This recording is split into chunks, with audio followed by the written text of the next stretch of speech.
Hello, I saw your question on discussion board. The height of a woman ages 20-29 is normal distributed with a mean of 64.1 inches. Population standard deviation is 2.6. And so what is the probability of randomly selecting one woman with a height less than 64.9 inches? So you could do it by hand or with the calculator or with StatCrunch. I'm using StatCrunch. So you bring up StatCrunch, click on Stat, the normal calculator, Stat, calculator, normal calculator. And I'm just going to input three values here. So the mean's given us 64.1.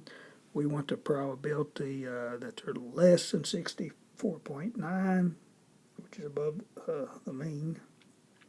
And the standard deviation, the formula sample standard deviation is sigma over square root of n. This particular problem, the population standard deviation is 2.6, and we're talking about sample size of 1. And so 2.6 over square root of 1 is 2.6. So you put those three values, click compute, and you get the answer of 0.6208. Now on this part, you seem to get it correct. We're talking about sample size of 23. And so all you do is, instead of 1, you put 23, and you have to calculate that and change this value, and then click compute, and it must give you this number here. I hope that helps.